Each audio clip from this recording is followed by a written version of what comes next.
Warning: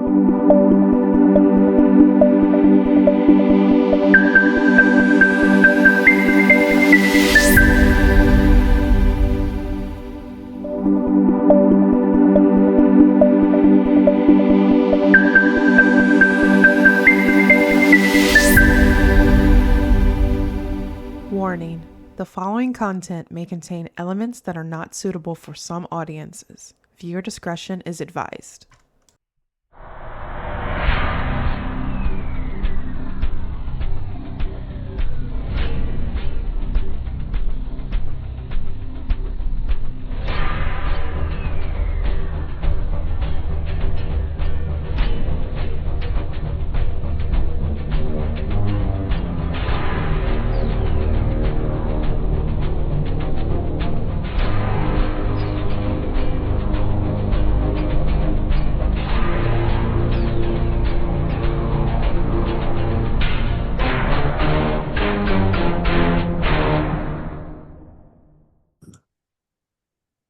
Hi everyone, it's another journey, and our guest has come from past trauma themselves and loves to endure that path for their lifetime. They have committed to finding a solution to such things as PTSD and depression caused by their past trauma memory. They have learned that these conditions cannot be successfully healed because they are in fact states of the mind. But if they could heal and release the past trauma memory that caused their conditions, their mental states, then it stood to reason for them that if the cause of a condition was released, there would be no rhyme or reason continue to suffer from these dysfunctional learned states of being.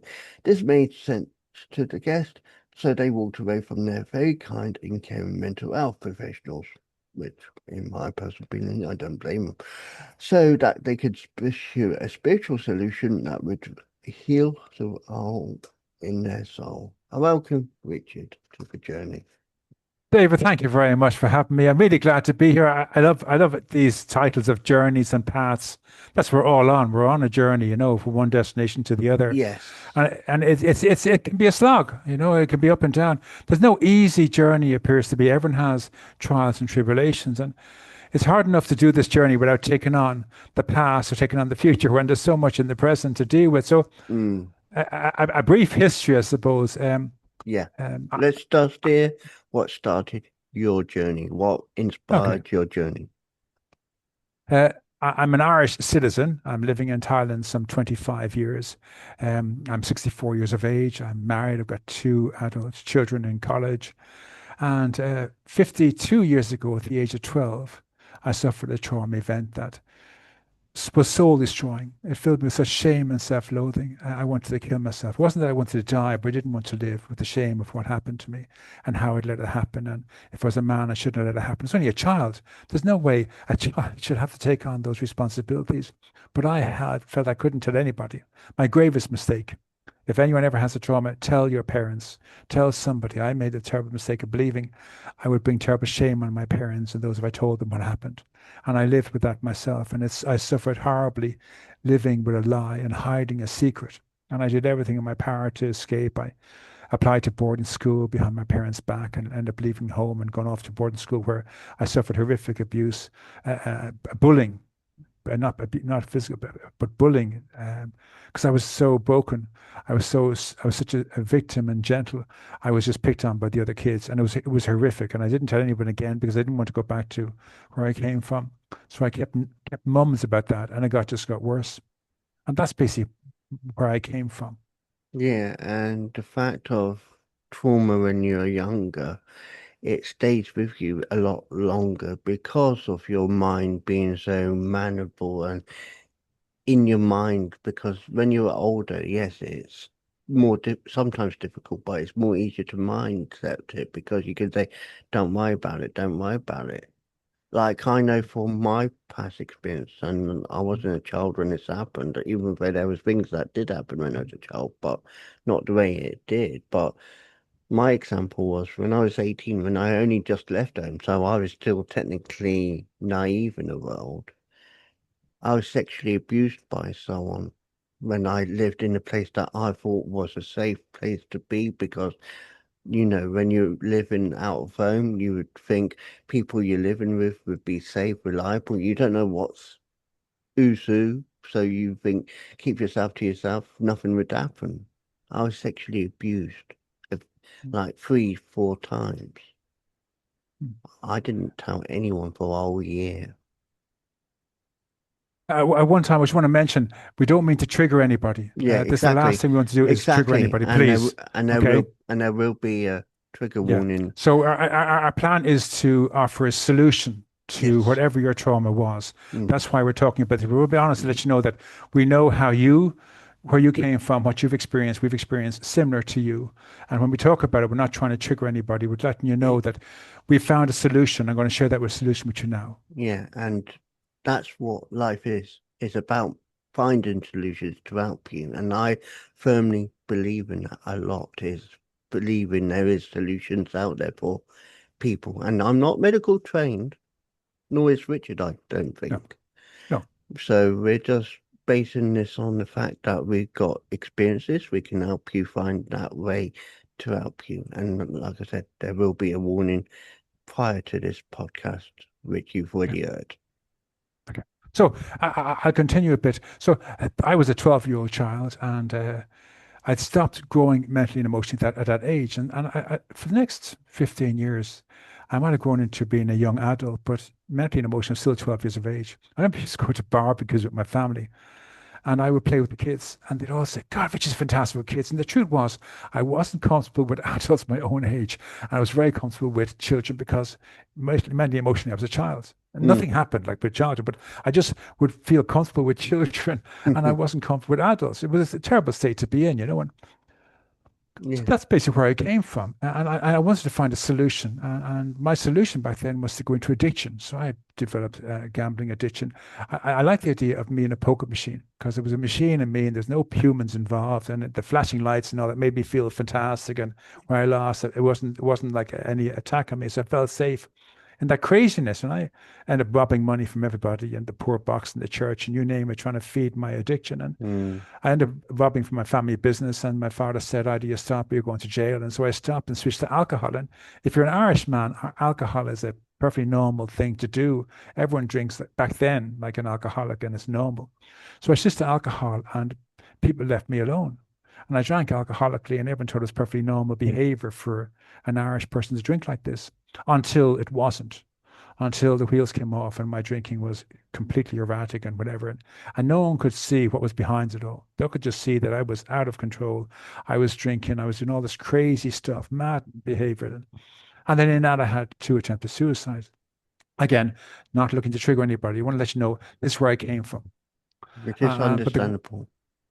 So what happened was, being a compulsive gambler and alcoholic, I ended up going into treatment center, forced by my family, didn't want to be there.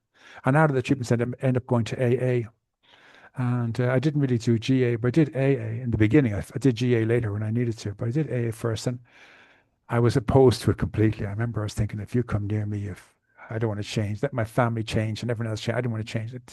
A lot of alcoholics are like this. So for 5 years, my family are walking on eggshells around me, and I'm crying into my pillow at night time, and nothing's working. I've stopped drinking. I'm not allowed to drink anymore. I can't gamble. I've got no coping skills, and I can't handle life, and it's destroying me, and I'm going to kill myself, and I'm in this crazy state.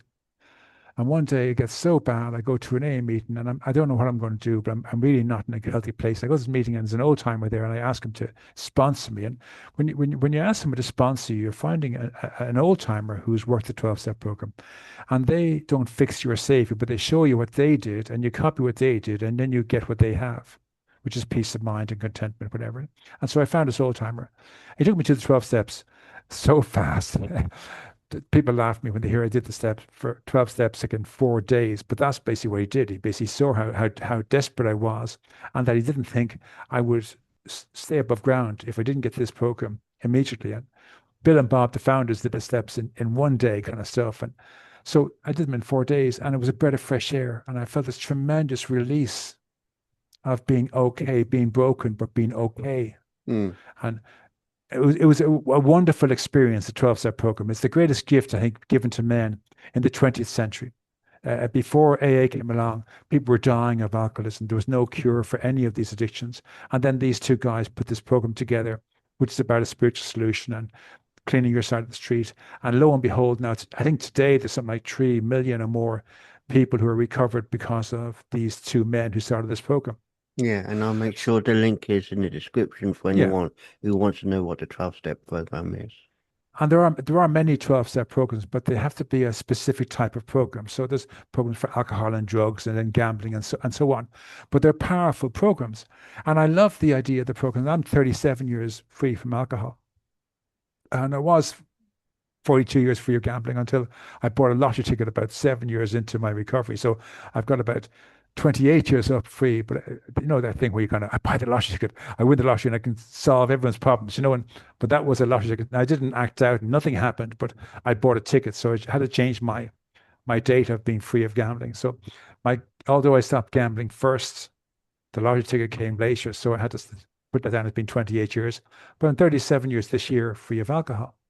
But I love the 12-step program. I love the whole idea of it. And I really embrace the 12 steps and everything about it, because even if you're not an alcoholic and you don't have a problem in your life, if you could live according to the 12-step program, everything in your life would improve. It's quite amazing. I'm thinking they really should just come along and say, okay, every person on this planet should live by the 12-step program. It would just change your lives. That's how powerful it is. So what I felt was, because of my trauma, I'd never made peace with my trauma. I'd never really put to bed what happened in the past or how it was ruling and defining me. So here I was in my 50s, and I was a victim, and I hated the world, and I blamed the world because of what happened. And I couldn't move forward and start healthy relationships or long-term healthy relationships. I'd have girlfriends, but they'd end up dumping me after a while because it was just too hard to deal with. And my family were getting fed up. It might be in recovery, whatever. But I still, there was something missing in me, and I wasn't empathetic and loving, and really there was a part missing, and there was that kind of love and empathy that was missing in me, and I thought I was doing okay, and I thought I was doing enough, but I realized it wasn't enough. And if I wanted to have love in my life, I needed to heal the whole of my soul. And I realized what happened in the past caused the whole of my soul. And since the 12-step program was a spiritual solution, I needed to heal the whole of my soul, and that's basically how I came to find a solution.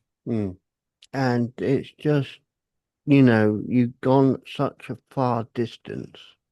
And even when you do certain steps, and I'm not condoning the 12 steps in any way, because I know they work in so many people, and I know they do.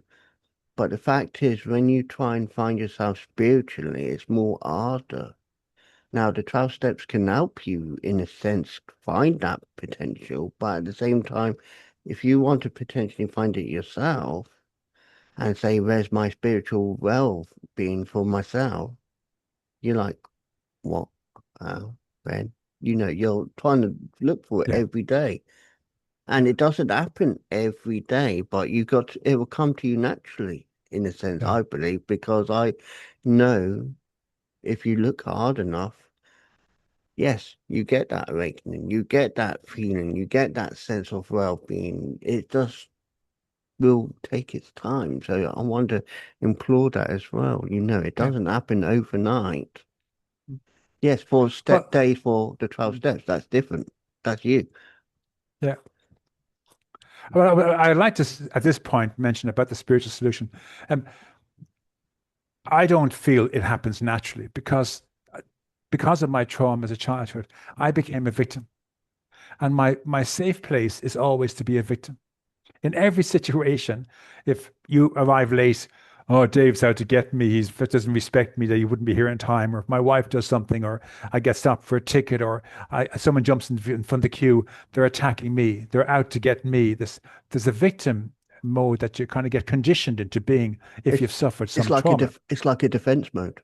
A defense mode. You go to that safe place where I'm a victim, so I shouldn't be responsible for my life. Everyone should treat me with kid gloves. Everyone should, and it's very hard to get out of that into an idea of becoming deep independent and responsible for your life. It's like for someone who's suffered from coming from the past trauma, it can be very difficult.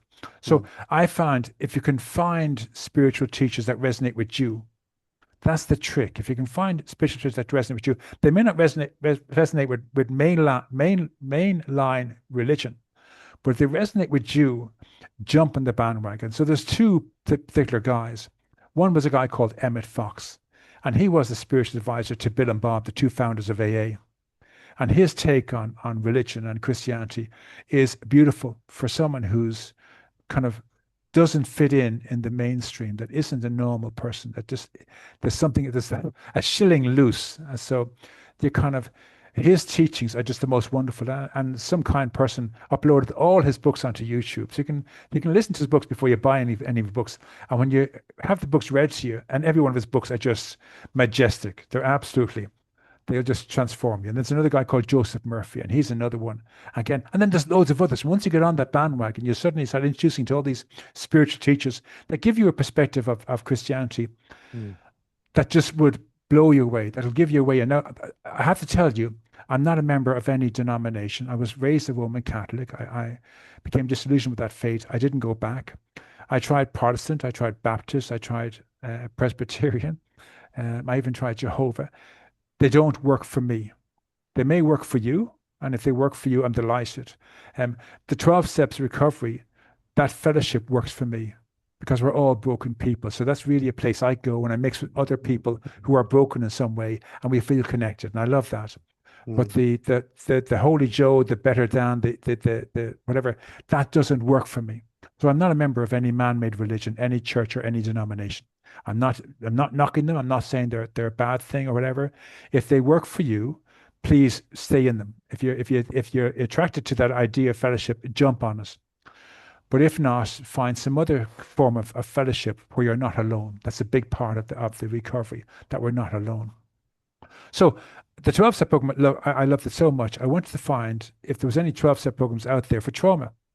So I searched high and low, and there's a lot of churches tried the 12 steps, but they were like 9 steps and 6 steps and 10 steps, and they didn't do the whole 12 steps.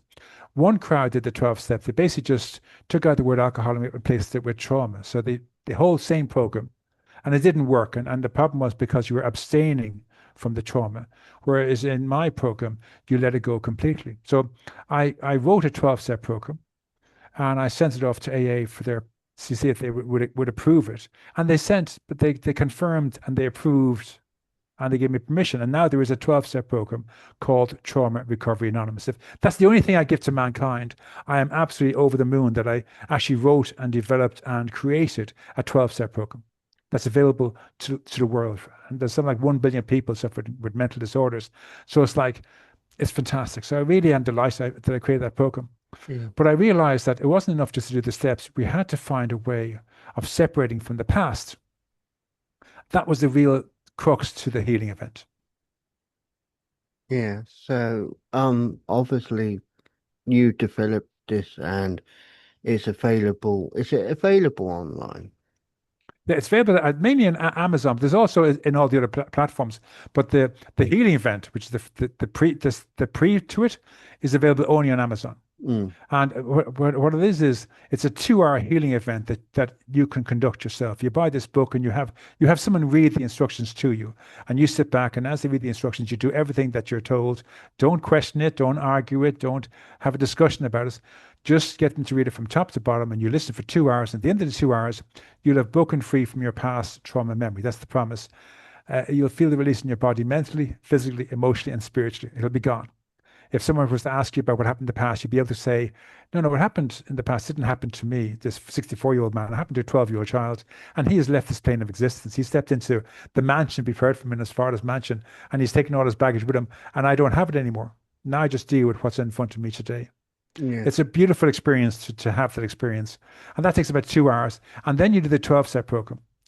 And you do that over the next hour, and you do the 12 steps to understand how to break free of the mental disorder diagnosis. Yeah. So going into that, do you feel like it took how many years to research, or did it just come naturally and it happened quickly? Well, it probably came naturally, but it took a while to put it together. Again, you and I were not professionals. I'm not an author. I'd never written a book before, and I didn't do journalism, so I didn't know how to string a conversation together. So by trial and error and doing a lot of reading of myself to find out how to lay a book, whatever, and get all that kind of help, it took probably about 3 years to write the 12-step program. In about another 2 years, I knew exactly how the healing event worked, but didn't know how to transcribe it onto paper. So I've been treating clients, about 104 clients with the healing event with great success, but I hadn't written the program into a book format so someone else could take home and do it themselves. So it took about 5 years in total to write the healing event, but the 12 steps came first. So the healing event is basically what we're talking about is if you were to take a sheet of paper right now, David, and write about who you are today. So Mm. David Hackett, your age, you're living in America now 7 years, whatever, 9 years, and you put in your who you are and who's in your life today and your interests and your hobbies and all that kind of stuff. And you look at that page, you kind of go, this is who I am. Mm. And then you look back at the 18-year-old Davy Hackett and you realize I'm not 18 years of age. And on a page you write about that 18-year-old man who lived in a shared house when he left home and all his life back then. And look at the 2 page, you can see you're not the same person. You live in the present here. And an 18-year-old younger man suffered a trauma multiple times in this space. And he suffered that, not you. Mm. And if you were to step back into that space, if that person came near you, you'd clobber them. In the same way for me, what happened to a 12-year-old child. And if I step back in that space at 64 years of age, I'd bring a 2x4 or a hurley stick or a hockey stick with me. And I'd walk into that space and that guy wouldn't have no, it wouldn't happen. So Yeah. I know it didn't happen to me. And that's what we have to teach our clients. We only exist in these 24 hours today. There's no guarantee that tomorrow will happen. We may drop dead. The world might end. God might return and change everything. Yeah, We haven't got it tomorrow. yeah, the saying goes, live for today, not for tomorrow, I believe Yeah. it is. And they say that the past is history, tomorrow is a mystery, and all we have is today, a present from God. Yes. So we only have to, and you can't even go back and change yesterday. And even talk about the past. It's now 9:40 p.m. here in Thailand. I can't go back to 6 p.m. and discuss what I had for my tea. Whatever I had for my tea and put it in my mouth at 6 p.m., I can't go back and undo that. I may vomit up tonight, or I may kind of say tomorrow I'll eat something different, but I can't go back and unchange what I ate for my dinner even 3 hours ago. And if I can't change what I did 3 hours ago, I can't change what happened 52 years ago. And the thing called regression therapy, it's the biggest lie that's has been placed upon people with trauma. We can't go back into the past. What we're actually doing is we're bringing the death and decay of a dead thing into our present. And everything it touches, it destroys. It destroys relationships, opportunities, everything. It just destroys everything. It's got no right to be in the present. But also when we bring the death and decay of the past into our present, we're bringing the death and decay of a past event that happened to somebody else. And because we bring it into our present, we're bringing the baggage and the details of that event into the present. And it means our younger self, in your case, your 18-year-old David, for me, it's 12-year-old Richie, he can't cross over because I've tied him to my present. He wants to leave this plane of existence and take his baggage, but he can't go until I give it to him. So I sabotage his moving on, and I sabotage my life in the present by bringing something from the past into the present. So I have to give it back. And so this process is whereby I take this baggage and I say, okay, young Richie, here's all the details, all the baggage of that event. I give it back to you. And he goes, thank you very much. I've been waiting for a long time for you to give that to me. And again, it's a process. It involves a lot of holistic practices where you feel you're giving it back. It's not just saying it, but you actually feel like you're giving it back. And when you give it back, and it's a physical, actual exchange, it's like you visualize you see your 12-year-old, in your case, your 18-year-old, but me, my 12-year-old younger self in a school uniform, looking at me with kind of big eyes and a big smile, kind of going, okay, give me my crap now. And I give it to him, and he takes one piece and he hugs it to his chest and he passes it on to the angels. And but he's got it all, he goes, bye bye, man. And he steps into the light. And that moment, the release I feel in my body is phenomenal. And this just takes a total of 3 hours. And after 3 hours, what you've suffered for the last 10, in my case, what I suffered for 48 years is gone. Suddenly, I'm free. I'm free to live in the present. The trouble, the past, I don't have any more nightmares or flashbacks. No one triggers me anymore about the past because it never happened to me. I gave it back to its rightful owner. He took it, and now it doesn't affect me. And I can talk about what happened in the past, like you and I talked here about what happened, and we didn't break down. No. Whereas in the past, when we were suffering it, if we spoke about it as anybody, we'd break down and we'd be triggered, and we'd break and fall apart. And a lot of our audience, if you got them to talk about the trauma, they would feel so threatened, they would curl up and fall down, disassociate, and break down crying, like we've done in the past ourselves. But today, Because we've given the past back to your younger self, I can talk to you freely about what happened. And I gave it back and it's gone. And it doesn't affect me because it's not my journey. Yeah. So obviously you talk about the website, and obviously it's Amazon, but where is your website so people can click on Oh, and read I more? don't have a website. I don't actually So have a just website. so just Amazon, correct? So yeah, I just have the books on Amazon. See, the thing is, I don't want to. Most therapies, you get a therapist and it's a therapist for life, and you see this Mm. therapist for the rest of your life. Okay. This isn't a therapy thing. This is where you therapy you. Okay. I So really need to. self-therapy. It's basically a case of you're going to get this book. You're going to open this book and you're going to have maybe your therapist or your loved one or a best friend or someone in your support group is going to read this to you. And as they read this to you, you're going to do the work. And at the end of that 2 hour period, it's done. You've gotten rid of your past and you're free. Mm. Now, they say that science tells us that if you want to change a bad habit, you have to replace it with new habits 66 times. Or you have to. So what the idea is, the 12 steps you do the first time over a course of 1 hour, and then you do the 12 steps 6 times a day for 11 days. So you do it in the morning when you wake up, on your lunch break, and then when you go to bed at night. And then you might do it on your morning break, on your afternoon break, and maybe in the evening before you go to bed, go for a walk and just do a quick run through of the 12 steps. And Mm. do that every day for 11 days until you've got rid of the mental disorder, that behavior, and you replace it with this whole new way of seeing life. And then you decide, because this has worked, I'm going to keep doing this, but not so intensely. So I just bring that 12 steps into one little idea of, okay, I'm not a victim.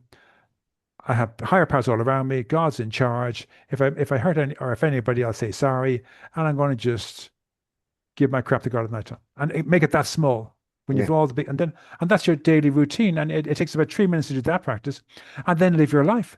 You've got rid of the past trauma memory. You've undone the mental disorder diagnosis, which was never a real thing in the first place, and then you get to live your life as a normal, boring human being. Now, again, if you want to contact me, give me a call. I'll chat to you, whatever. But I don't want you to feel as though you're being controlled by me and you have to meet me and report to me every week and whatever. Mm. You're curing yourself, and that's what I did. There was no one out there. I'm the first of my kind who created this program.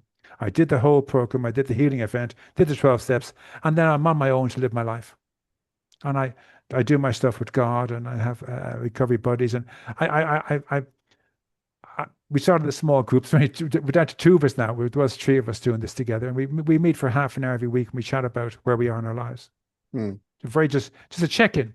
And I have no problem checking in with anybody. So any of your audience who wants to do this, they can email me at information@traumarecoveryanonymous.com. My name is Richard. You can just send me a message and say, yeah, can I check in with you? And I'll meet you on Google or WhatsApp or whatever. And you can check in and tell me how you're doing, and I'll walk you through the 12 steps or whatever, and help you on the journey, So just get the healing event out of the way, be free of this trauma, and then give me a buzz and I'll happily do that. But I don't want to. People have been conditioned to depend on therapy and depend on therapists. So much so, they've been robbed of their independence. It's really a very sad state of affairs. You're diagnosed with a mental disorder. You're told that's who you are. You're broken. You'll never be whole again. And you have to depend on therapy and medication for the rest of your days. I want people to know that when they come and do this program, they're healing themselves. It's a very simple practice. You're giving the past back to your younger self. He wants it. He's waiting for you. He's there in the background, kind of going, David, will you give me my shit? To Mm. go off and have your life and leave me take my crap and leave this plane of existence. What happened to me happened 30 years before you. Please give it to me so I can take it away so you can have your life in the present. I suffered, I suffered, endured, survived, and overcame that event so you'd be free to have a life in America now. Mm. So please go off and have your life in America and give me back my crap. And for me, it was a case of that 12-year-old child said to me, Richard, what the fuck are you doing? Will you please give me my shit? I suffered, endured, survived, and overcame that trauma. So you'll be free to have a life beyond your wildest dreams. So today you're a father, you're married, you're living in Thailand, you're a trauma therapist. Will you ever feck off? We spoke about cursing earlier on, and I don't when I mind. get hit, when I get heated, I try not to because I'm meant to be a therapist. I know, I but the know, therapist for but this sometimes perspective I is find myself, yeah, but this therapist is being passionate, and I will support that mm, strength of being you yeah. because that is what makes a person. strong and passionate is if they are allowed to be strong and passionate. I can't But say stop it because mm. you're passionate about your But I want to subject. say to you, I'm not saying feck. It's the 12-year-old version of me is looking at me saying, "Give me back my feckin' shit, you feckin' idiot. I want to go." No, Which, I'm not used to. So it's not me saying to him. He's saying to me, I'm going to throw that in there just as excuse. But so he's telling me, "Give me back my crap," yeah, and I'm kind of going, "Okay, I'll give it to you." And the release in that of being allowed to give it back, a big part of it is we have this guilt that we can't give it back, that we must suffer it for our younger self. So we have a visualization where he says to you, or she says to you, depending on your sex, "Give me back my crap." And you're going to go, "Okay, I'm giving it to you now." And you feel this release in your body. It's very hard to describe how beautiful this is. You've carried this on your shoulders, it's weighed you down, on your chest, it's like a big elephant there, and you can't breathe. You're panicky and anxious, and you're, and the weight in your shoulders and weigh you down. And suddenly you get to go, like this weight off your chest, the weight off your shoulders. You picture this young fella stepping into the light. And when yeah, he steps into the light, it's gone. And you feel this release in your body, like, and from your head, and you're the light-headed, and you feel light in your body, and everything's gone, light. You're kind of going, it's gone. And you just know it's gone. And no matter who tries to press your buttons or test you to see if it's there, you know it's gone. And you yeah, kind of go, "Okay, listen, it's gone. None of my business anymore. Will you please now, as my therapist, teach me how to have healthy boundaries and to be a part of life in the present? mm, And if you can't do that, put me in touch with somebody else who can, a life coach or something. But teach me how to win yeah, my place back in life and be yeah. independent." That's very true. So, Richard, the last question I like to ask, and it's a way of Okay. helping others. You are on this journey. You've been on this journey. People want to, even though you're promoting yourself and you know what you do, but Mm. what would you say to people to help them on their journey to better places? There's three things I want to share with you, and they're all from the 12-step program, and they're really wonderful. The first thing is that whatever happened in your life, you weren't the victim or the target. What happened to me didn't, the person didn't wake up this morning and say, "I'm going to find Richard Tierney and I'm going to abuse him."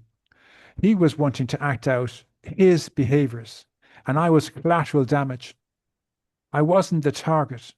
And even if I was the target, because he knew me, it wasn't to get me. It was to act out his behaviors, his dysfunctional behavior. And I was an easy target. But I wasn't in the wrong place. And I wasn't the target. And there wasn't a target on my back. And I wasn't the victim.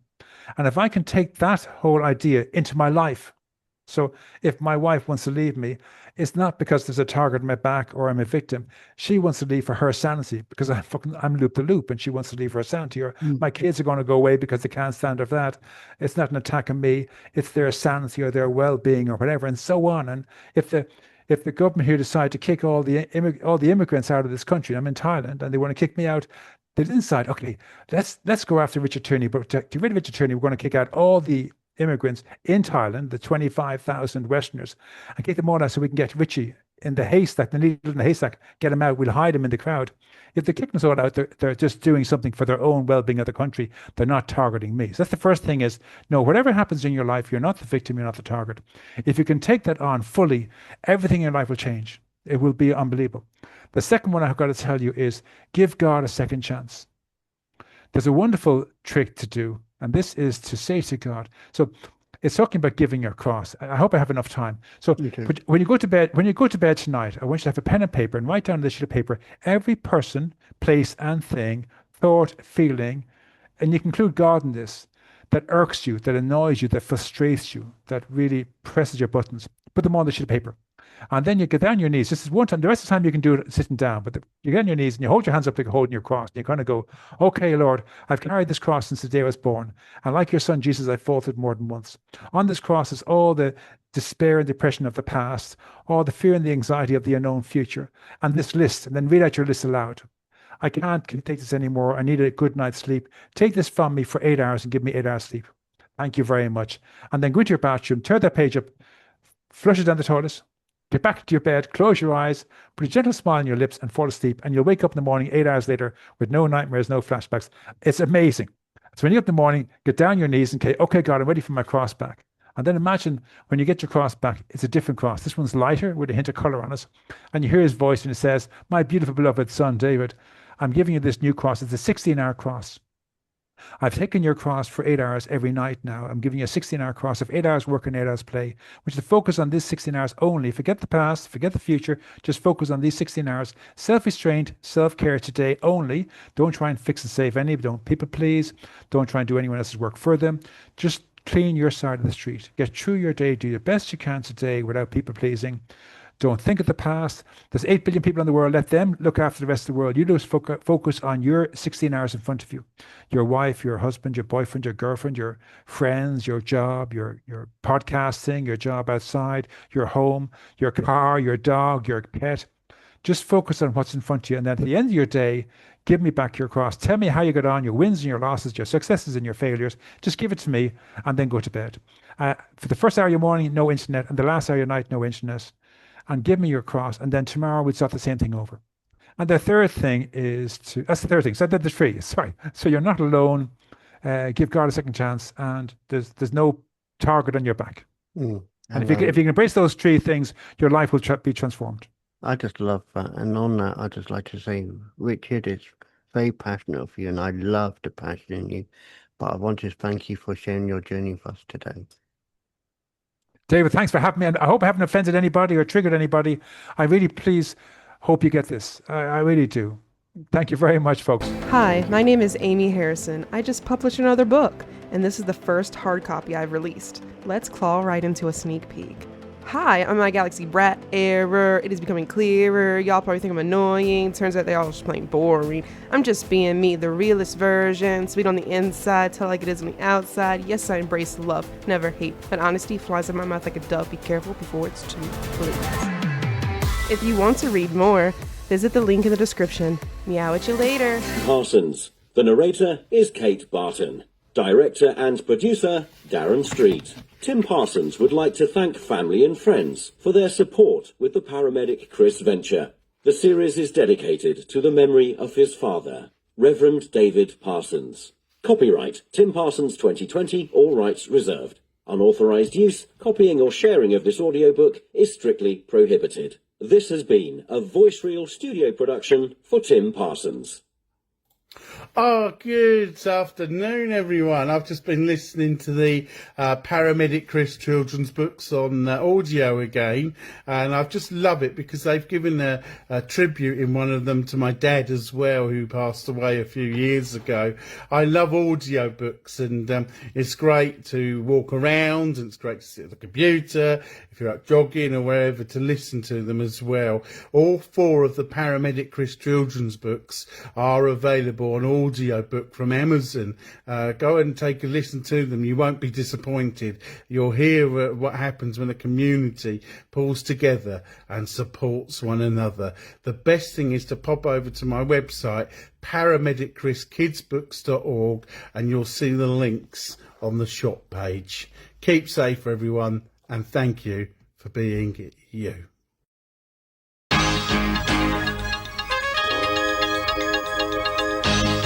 The Journey podcast explores stories of personal growth, challenges, and life-changing moments. Each episode dives into unique experiences, offering insights and inspiration for listeners navigating their own paths. I believe everyone has a story worth sharing. If you'd like to share your journey with David and others, email your story to wisewords1983@reborn.com, and it may be featured in a future episode.